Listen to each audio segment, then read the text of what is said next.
licensed clinical psychologist and psychedelic therapist in San Diego. I also go by Mimi. I am gender fluid and pansexual and use she and they pronouns. Along with healing from a long history of complex trauma, I opened up fully to my gender identity and sexuality through exploring plant medicine.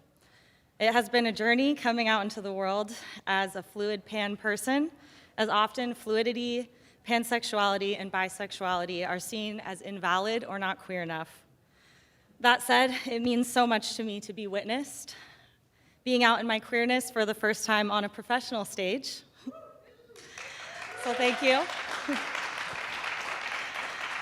And as someone who has always relied on my chosen family, I thank you, siblings, for seeing me, and thank you to Kruna for inviting me to host track one of today's important gathering. Our community joining together in solidarity, in love, is more important than ever. I know that so many of us have been carrying the weight of anger and grief of the current climate. I see you, I love you, and I'm glad that you're here. With all that we carry, may we remember our courage, depth, joy, vibrancy, and fun, and truly celebrate each other this weekend, because we deserve it. One thing you'll come to know about me is that I'm passionate about self-expression and strive to create spaces for people to express themselves fully. I hope to help co-create that space today with my presence, and I look forward to seeing all of our speakers shine in their fullness and authenticity. Before we get started, just a reminder of a few housekeeping items. On behalf of Chakruna, again, thank you all for coming. If you need anything, volunteers are in yellow t-shirts and Chakruna staff is in pink. So if you have any questions, you can find anyone and ask. Gender-neutral bathrooms are out the main door of the theater. You'll see one right away, and then also if you turn left down that hallway near that bathroom, there are more. And, excuse me, there are flyers all around the space with the program QR code. This is track one here in the theater. Track two, the cabaret, is a separate entrance, so you'll need to exit out the lobby and turn right. For track three, you can go up the stairs by the Chakruna table here. There's also an elevator at the bottom of the stairs right by the Chakruna table for anyone with accessibility needs. I am told there will be a jug of water by the coffee station if you need water, and that's by the tabling in the lobby of the theater. If you don't know where to get food in this area for lunch break, there's a list of suggestions posted at the check-in desk. Make sure that you have your wristband the whole weekend. You may come and go as you please, but if you don't have your wristband, we can't let you back in. And last but certainly not least, be loving towards one another, as this is a community. And now for our first speaker. I'll give a summary of the topic first and then introduce our speaker. It's titled A New Standard, the Urban Heroic Dose of 10 Grams. The BIPOC urban community are currently presented with threats in their ever-shifting world. This presentation aims to uncover what happens when said populations are given back their ancestral tools of transformation and ritual. It highlights the ancient power of that which has come to be known under its umbrella term shamanism. Specifically, this presentation also aims to show the safety of high-dose mushroom work beyond the 10 grams range and how initiation into it can help the release of traumas presented by the ongoing systemic limitations on marginalized people. As BIPOC LGBTQIA+ populations are amongst the most marginalized, this presentation focuses on their specific challenges and how to rise above them. And our speaker, Behike Sensei Kevon Simpson, uses he/him pronouns.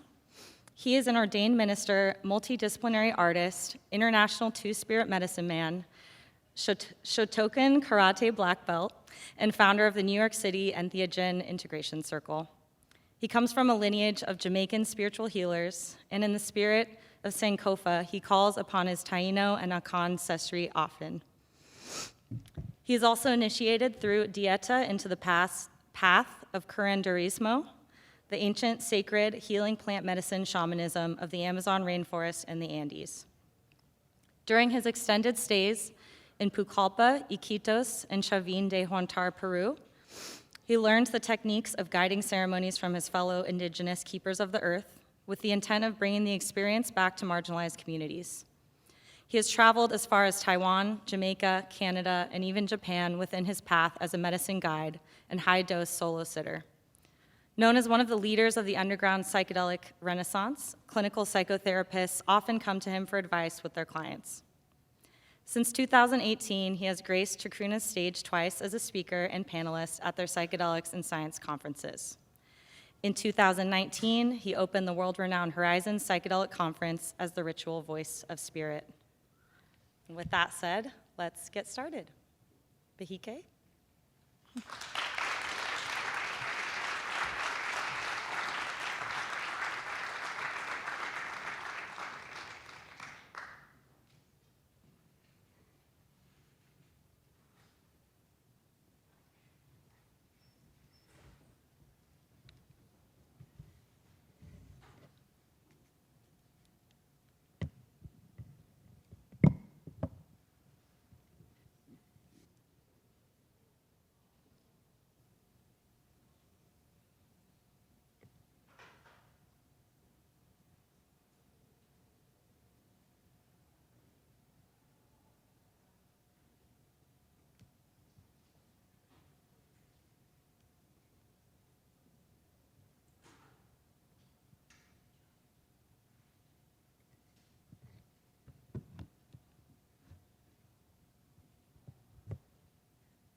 Hi, everybody.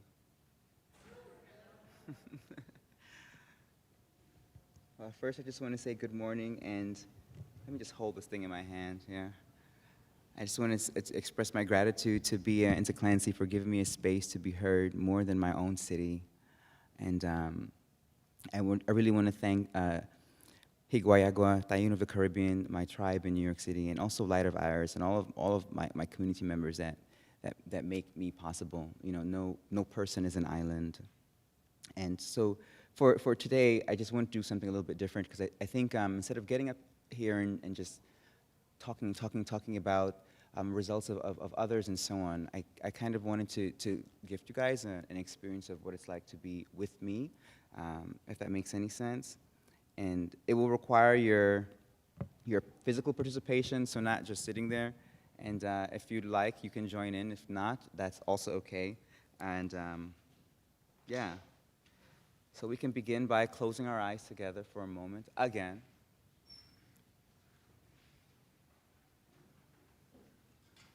Can you still hear me like this? Yes, yeah. It's much different from that? Well, a little different song. So let me go back and forth. Man, oh. I promise I've spoken at these things before, I promise. I've been just so nervous. Okay.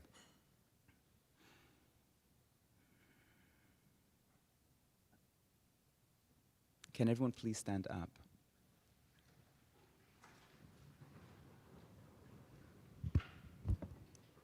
There we go. Now it doesn't work when I take it. Ah, there it is. Okay, awesome. And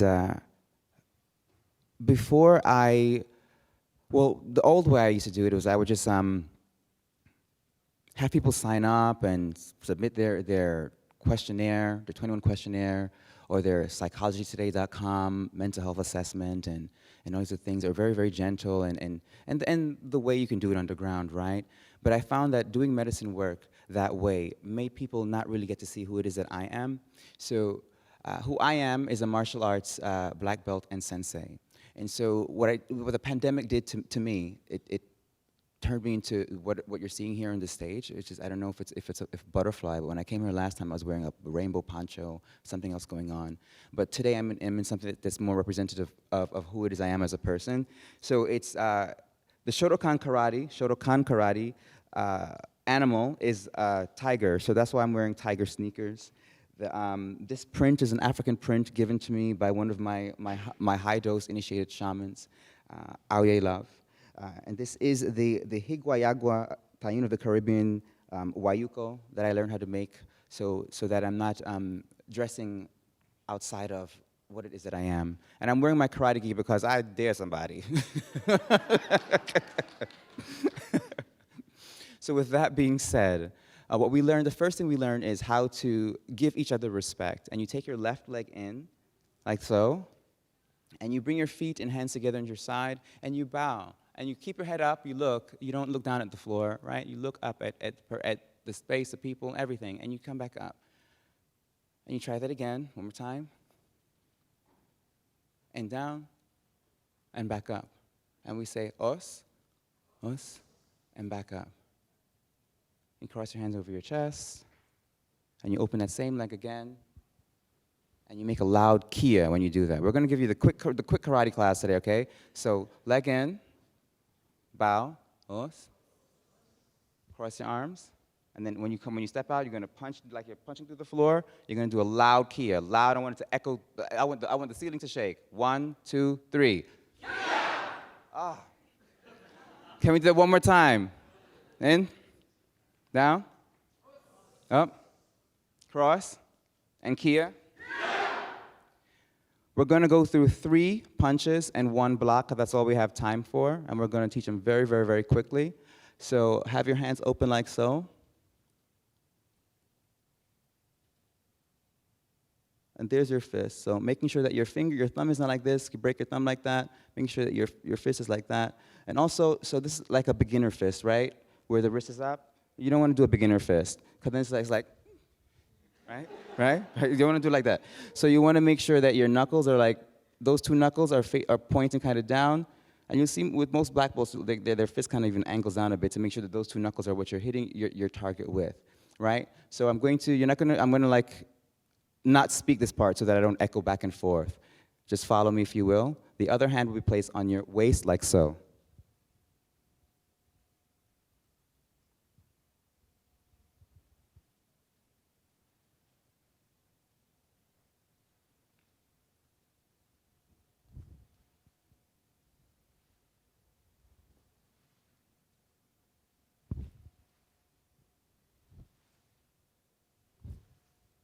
Two, 3, 4, 5, 6, 7, 8, 9, 10.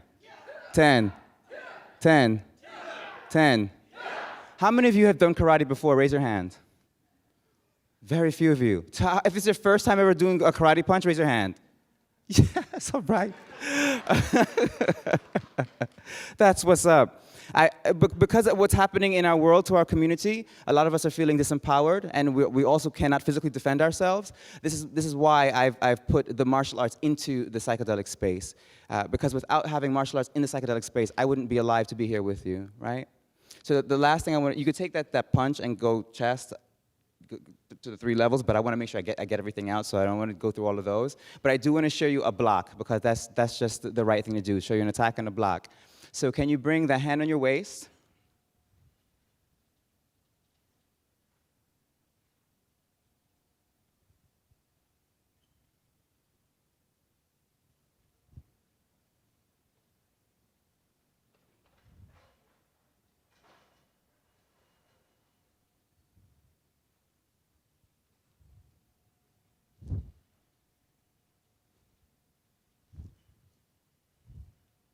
And that's where it gets tricky, right? Right? It's like, oh my goodness. So my name is Sensei Kevon. So those of you who may not feel comfortable doing this part, who have probably walked out at this part or feel agitated right there, don't ask me questions later about psychedelics. I really mean that, not even as a joke. Because it is a complete inner disrespect of who it is, what has kept me alive to be here. So check your heart and inspect it. That's what the pandemic turned me into with all of my community. Because we're talking about doing high-dose mushroom work, it is not a game. Those little spaces, those inner silent voices, you can have a seat, sorry. Those inner silent spaces become activated in such a way where someone will throw up if you don't have nothing but love in your heart for them as you're guiding them through those spaces. There's less room to hide. So taking seriously is most important.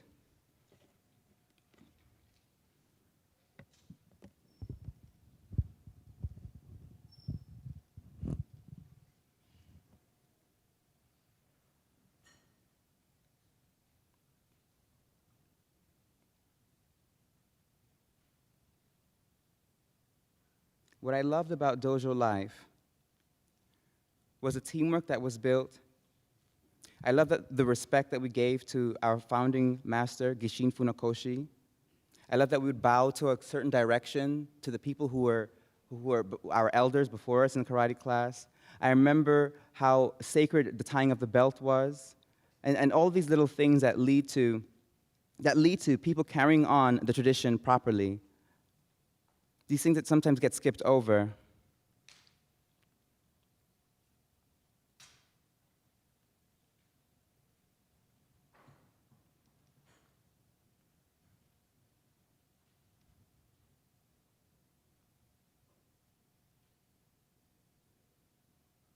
Okay. I remember the push-ups for every mistake that we had to do, every mistake that we made. I remember there's push-ups if you made the mistake or if the group made the mistake, there were push-ups.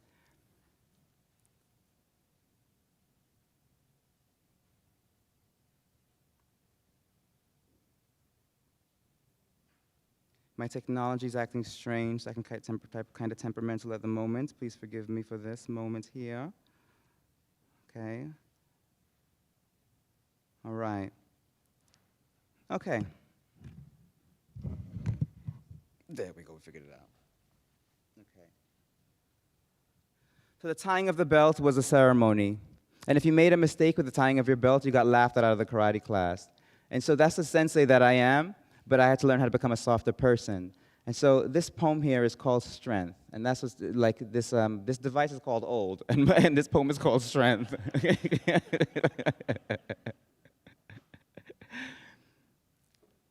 Isn't it made of some kind of subway cement that rusts strange bubbles and shapes underground, like a station is a person-made cave of still air, like we can tell how long the walls were built square. Depression presses tears into soul gardens of memory that leak down the walls, carving stone, breaking down metals that micro-splint into the air. Free from the screeching track sparked flares, singing their song of plant-free wildlife. Only orange, piss, and rat grow down there. Only orange, piss, and rat grow down there. Sadness, depression, pushing you to press on, like that person you saw pry those doors back open like they were late for work or just wanting to open your hurt, to let it out the window, or at least into the graffiti you see on the Q train on the way into the city. It's made of some kind of subway cement, has to be. This bedroom door that noose traps the doorknob into shoelaces. I've tied too many things. Dark can make you forget to remember.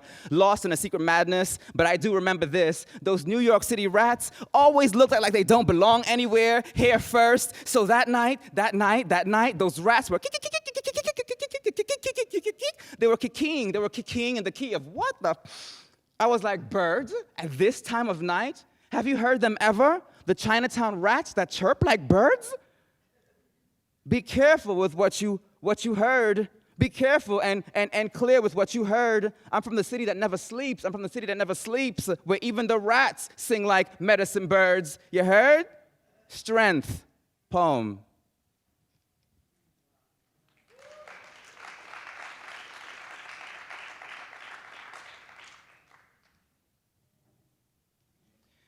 So on March 26th, I did a 35-gram mushroom journey with an MAOI solo set. It's about a month ago. And I thought that it would be like my previous high dose journeys. Set up the camera, set up the microphone, thought I was gonna make some medicine songs. Thought the conference was gonna flow right through me, and it's gonna flow right through me, and I'm gonna know exactly what to say. That's not how it works. Somewhere between drinking a quarter, so let's just say how the jar was too damn big for me to be having that much mushrooms in it. I drank it to about right here, and I had a quarter of it left. I had a quarter of it left, which is about 10, 20, 30, 40, let's say like 10 grams left. Let's say 10 to 15 grams left, maybe 8 to 10 grams left to drink. So the reason why I can't remember and do the math is because the planes were shifting and going in and out. Right? My wall has all of these reminders of ancient truths on there, messages from the mushroom, and so I thought it was a good idea to make a high-dose room. And so at three quarters of the medicine is drank, and the planes are shifting, and I'm like, what the heck have I gotten myself into? But I still take down my last chug. You know, I don't stop there. I still take down my last chug because I was at a point in my life as a healer. I don't want to use the wrong word because even online I get attacked now by saying the wrong word from the wrong culture or something. It's cultural appropriation. I get that too. So anyway, wherever I was going with that, I think that just does need to be said.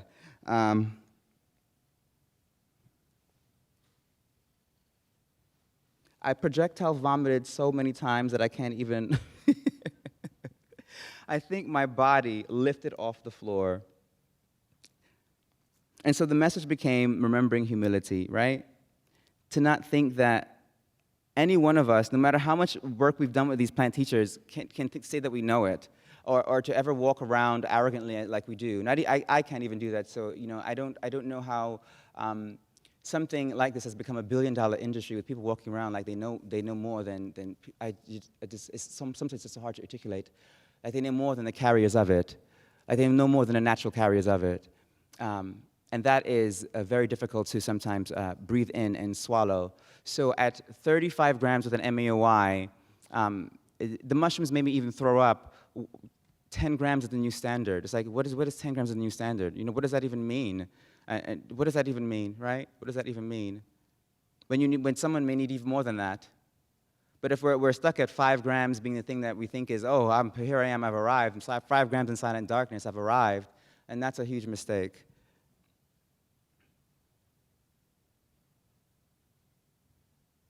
They don't give you the ceremony that you want. It gives you the one that you need.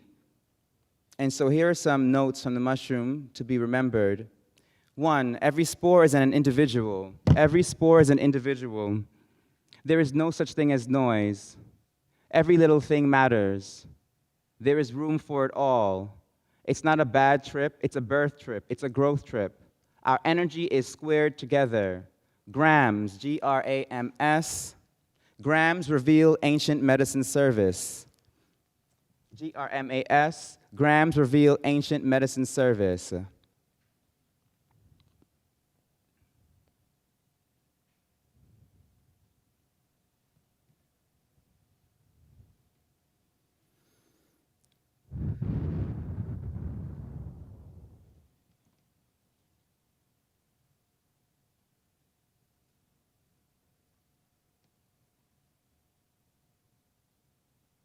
I like moments of pause.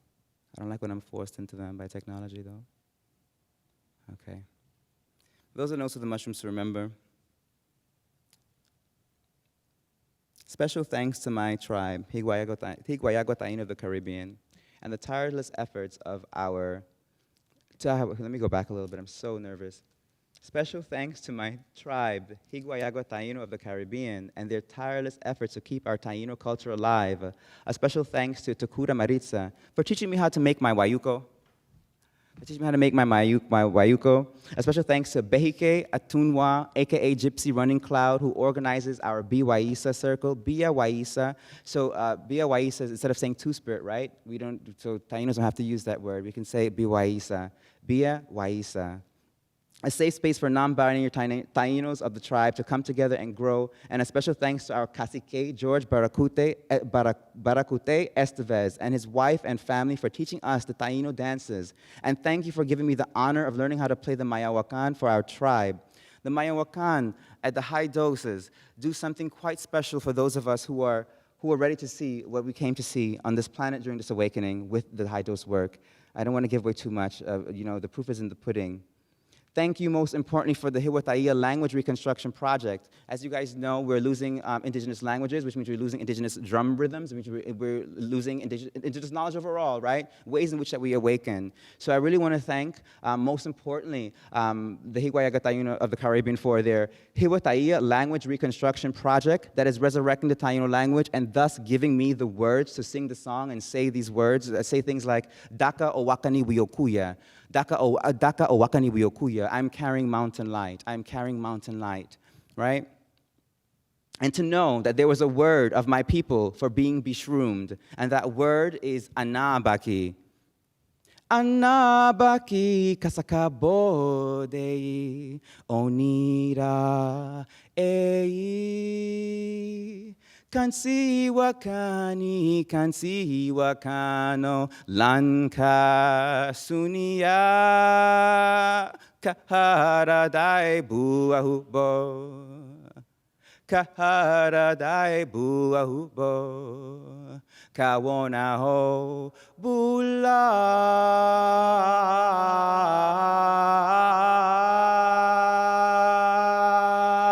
Dai kisano, abunu, abunu, abunu. Anakon wase, anabaki kasakabode, onira ei. Kansi wakani, kansi wakano, lanka sunia, kahara dai buaupo. Kahara dai buaupo, kawona ho bula.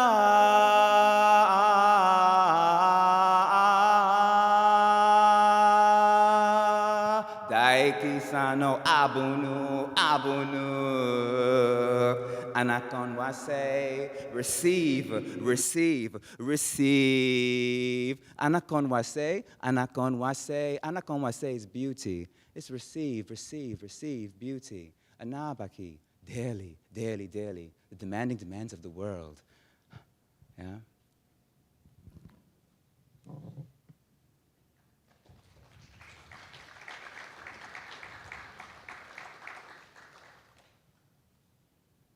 To bring it back to karate for a moment, or to bring it back around full circle.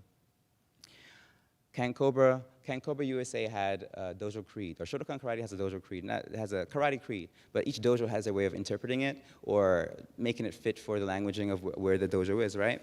So my sensei was Panamanian, a little short, stout, black Panamanian woman who spoke mostly Spanish, was trying to say things in Japanese and so on. It was quite funny to be in black and brown bodies doing karate stuff in Brooklyn, New York. But anyway, to seek perfection of character. So these don't have any specific order. They're all important. They're all number one. There's no specific order. They're all important. They're all number one, although there's 5 of them. To seek perfection of character, to be sincere and honest, to show strong spirit, to practice courtesy and respect, and to refrain from violent behavior. And so that gave way to my high-dose creed, right? Used in the Light of Iris underground ceremony of the Entheogen Integration Circle. And even Light of Iris, named after my grandmother Iris Palmer, is yet another acronym. I hope I'm using the right word for that. Love includes growing heights together, so that's light. Love includes growing heights together of integration, responsibility, intuition, and simplicity, although there's nothing simple about that. Integration, responsibility, intuition, and simplicity. So you have Light of Iris. So that was a ceremony I was doing underground, above the 5-gram range of intensity. So that's Iris. That's who's Iris? Iris Palmer, my great-grandmother. What did she do? She sent for Paulette, my mom, 3 months pregnant with me, to be here, to be born. Had I been born in Jamaica, I would be dead. I would not be here talking to you right now. So these are my immediate ancestors. And my mom would make us play with it. She didn't know we were looking at her medicine books. Her medicine book, she had a plant book on the shelf of all of the concoctions she would cook up. As a kid, you're like, the concoctions, right? But then here I am now, pretty much doing what I saw on my mom's bookshelf and playing with oracles and things that she didn't want us to touch, but we found anyway. My little sister is also a healer. And so it's a matrilineal family thing that I grew up in that I'm now learning the language for. And why am I saying all of this? Because I feel like I have to reintroduce myself to the whole entire world because of how I've been read in many psychedelic spaces. So the way of Iris, the creed for high-dose work, was one. And again, they're each important. There's no particular order, just like in martial arts, just like in my karate dojo. To unfold the divinity within. That's how we're doing high doses, right? To unfold the divinity within. 2, to speak mindfully the vibration of truth. 3, to demonstrate a mountain-solid spirit. 4, to always respect and give courtesy to all on the medicine path. To all. I know it's uncomfortable sometimes, but to everybody. And that includes scientists and researchers, so we also give each other respect, but we're all playing a part in different parts and pieces. We're not excluding anybody here. And 5, to refrain from violent behavior in thought and speech, right? Because in speech, oh man, you can't take it back. But in thought, it becomes an energy of whatever container you're holding. And you might think the person that you're there with can't feel it, but they can. They can feel everything, right? Right? And it takes a lot of knowing that space to be grounded within that kind of an energy.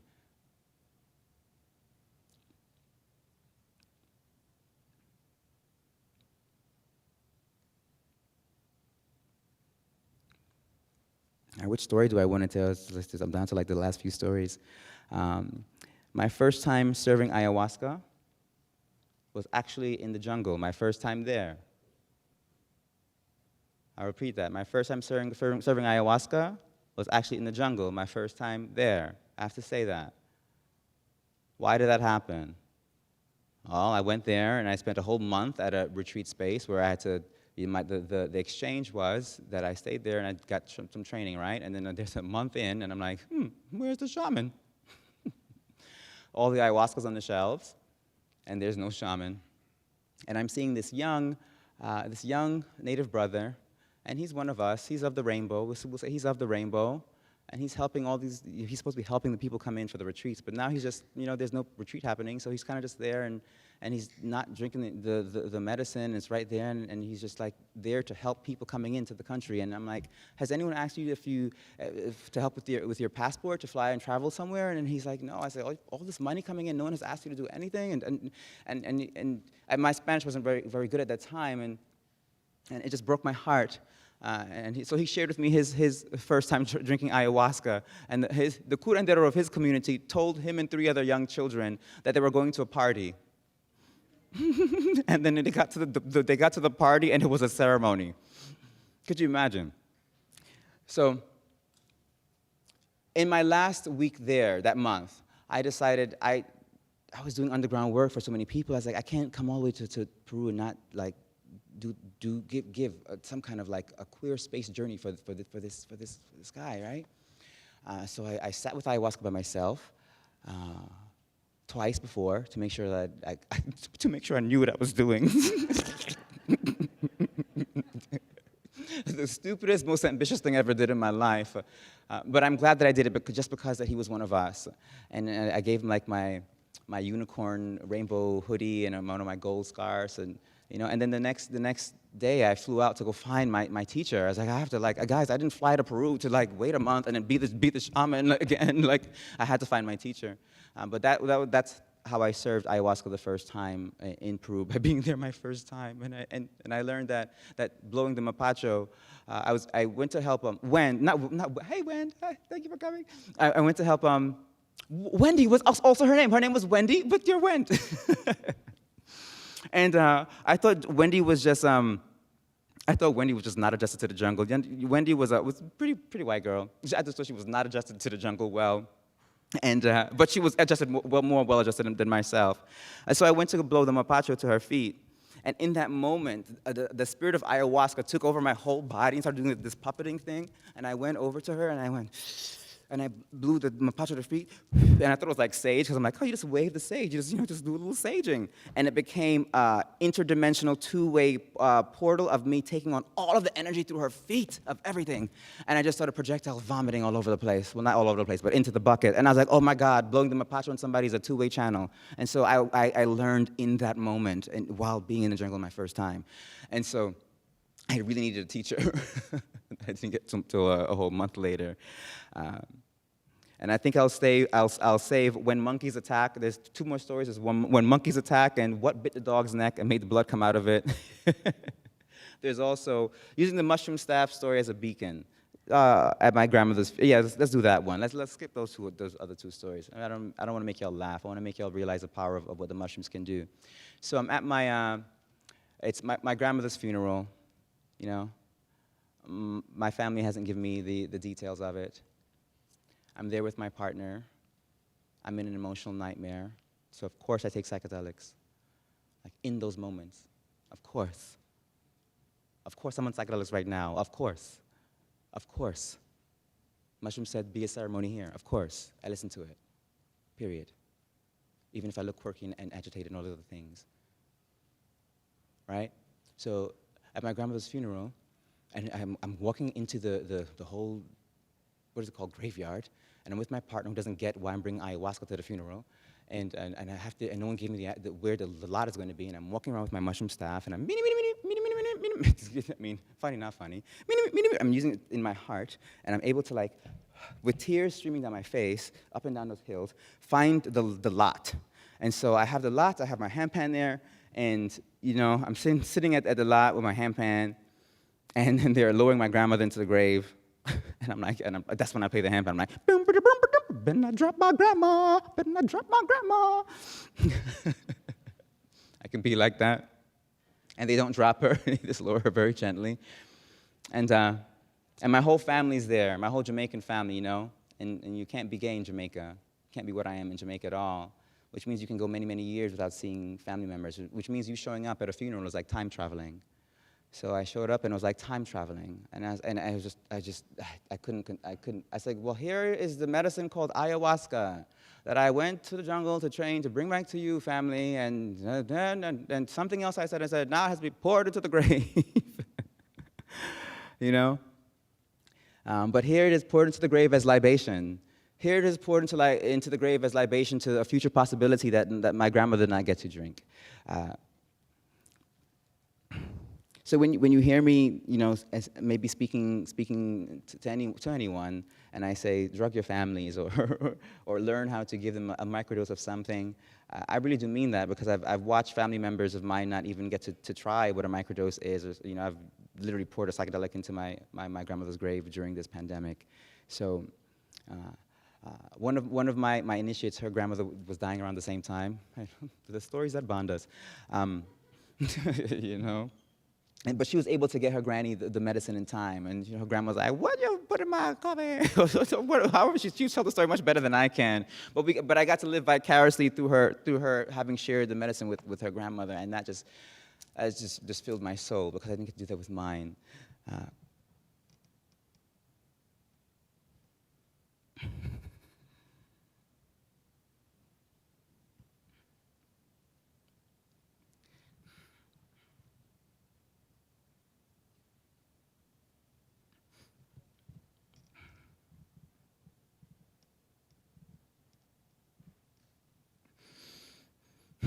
My arcana came in this morning. Well, it was yesterday morning. And I had to pull over to write this. Very little practice. It's a walk. You gotta live it. So make your listening of wisdom infinite. In front of me, you can't half-research pretentiously pretending shit. You still gotta work hard, even if it's a natural gift. And your sensitive is reluctant to share it. People need to hear your voice live to vibrate the space-time lift. Ancestral awakenings are dependent upon this. People need to hear your voice live to vibrate the space-time lift. Ancestral awakenings are dependent upon this. Ancestral awakenings are dependent upon this. At least 10 grams is a new urban standard, because my people woke up too late with that 5-gram miss. And staying there, following directions of a dead white scientist for years, not knowing that we needed more than 5 grams in silent darkness. For years not knowing that we needed more than 5 grams in silent darkness, until Baba Kalindi Iyi came and taught us. Poem.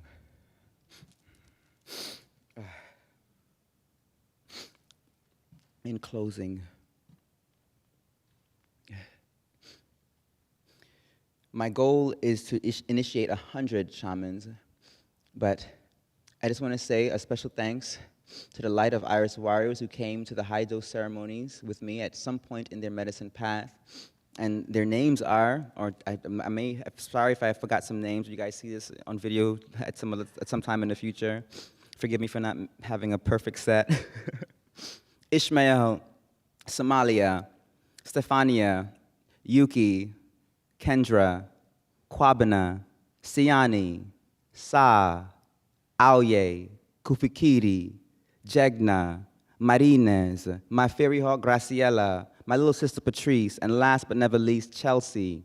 Chelsea, who learned the dance moves, the karate moves, and got her grandmother to try the medicine in time, and made it to yellow belt in my micro martial arts class, along with Brother Carlos of Taino Visions LLC.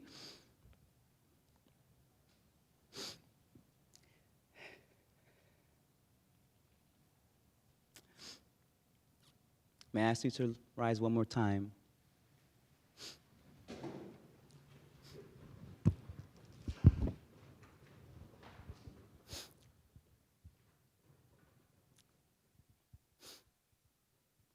Feet together, hands at your side. Bow. Us. X block. Feet down. All right, I'm seeing who remembers. Who remembers? You can ask me all the questions you want. If you remember, you can ask me all the questions you want. Let me see those punches again. Let's see, 1, 2, 3, 4, 5. Y'all gotta punch it harder than, because 6, 7, 8, 9, 10. Kia, 10, Kia, 10, Kia, 10, Kia.